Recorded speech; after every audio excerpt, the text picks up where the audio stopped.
Since September 11, 2001, our country has experienced many changes. We've had emotions and fears that have been foreign to us, and we've seen images that will stay with us forever.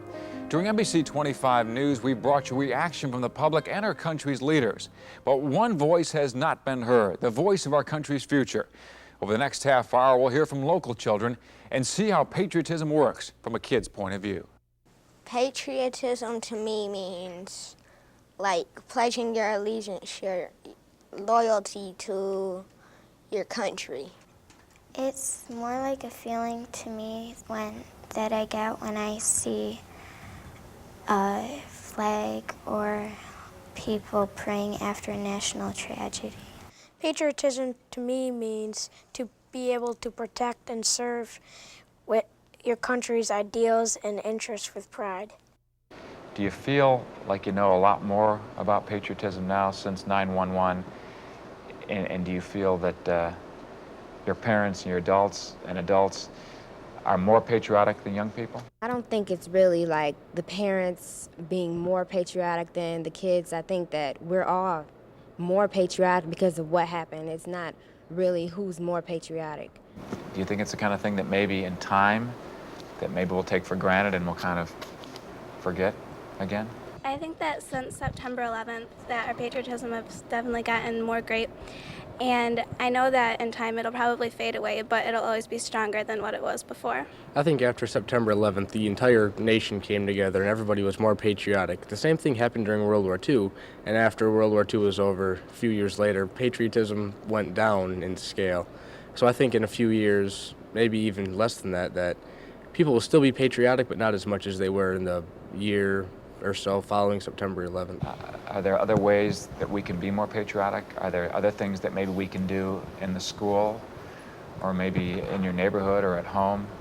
I think that just the general attitude of everyone around, just how they act and how they feel towards each other could help. Yeah, in the neighborhood, more people could fly their flags, and in school, like, we could just take part in more things and be more respectful because of everything that happened.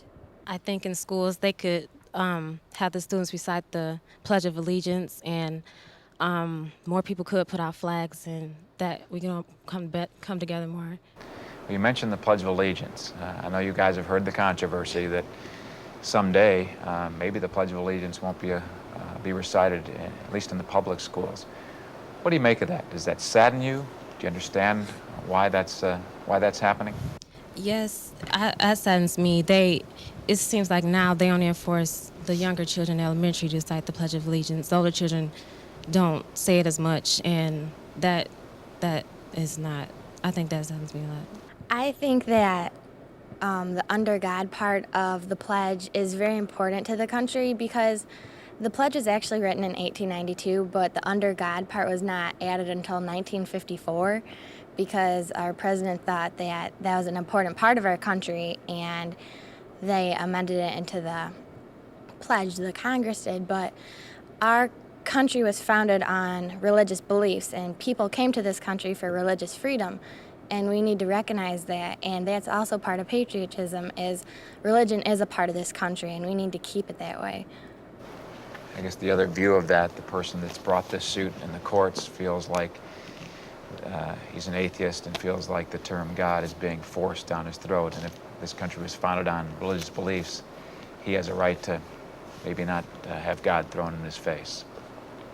But I also think that nobody made such a big deal about this until after September 11th. The pledge has been said I've said the pledge in my school since I was started school in preschool, and I've said it for years, and it's just different now. People are making different situations, and they're blowing, I think, some things out of proportion. It's just basics. Some people don't believe in God, some people do, some people believe in different gods, but our country was founded on this God, and we need to keep it that way.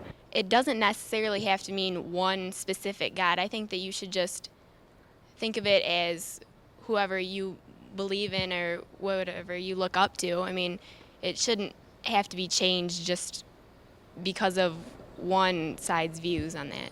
I think the person that brought up the issue of the pledge being unconstitutional, if he's complaining about it so much, I don't think he should get Christmas off because that's a religious holiday. He shouldn't have spring break because that's a Christian holiday. It's a religious holiday.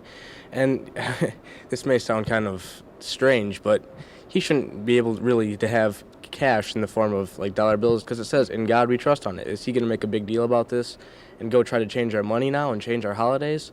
I think if he's going to do this, I think he should just keep it to himself and not make a big national issue out of it. I know, Lauren, in the Kersley schools, they have a group that kind of gets around this issue by meeting, by having Bible studies in the public schools. What do you guys make of that concept? Is that a way to get around this kind of situation? I think that having Bible studies in schools is a good idea, but I don't think that it's a replacement for having that in the Pledge of Allegiance. I think if you were to take that out of the Pledge of Allegiance, it would be like removing a part of our national history. Ian, you said you go to a Christian school, right? Does it make you feel more thankful that you have this opportunity in your school, that really is not an issue because you're allowed to talk about God in your school? I am glad that I go to a Catholic school like I do, a Christian school, because we can still say the Pledge of Allegiance and have our rights to pray and everything along with it. I go to a Catholic school, so we still say the pledge every day, and I think it's very important, and we should all, especially after September 11th, to reject the Pledge of Allegiance. I don't really think that's very patriotic, and we should always say the Pledge of Allegiance every day. What does it mean to be an American? And do you feel since September 11th it means more to you to be an American than ever before? To be an American, it means to have life, liberty, and the pursuit of happiness. And people, since September 11th, I think people stress that those laws now more than they usually do. I think we're really lucky to be Americans because in America we have a lot of different kinds of people. We're all unique. There's lots of different nationalities, and we're all into different things. So it's like in other countries, they all have to obey different rules, and they can't look their own specific way they want to look. They all have to look the same, and I think we're really lucky to be in America. It doesn't matter who you are to be an American. You can be black, you can be white, you can be part Indian, Australian, anybody. It doesn't matter. That's what America is about.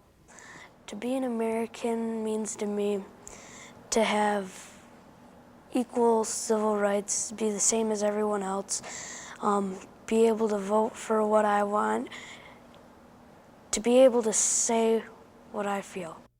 To be American, you could go anywhere you want and have your own religious beliefs. In some other countries, you couldn't.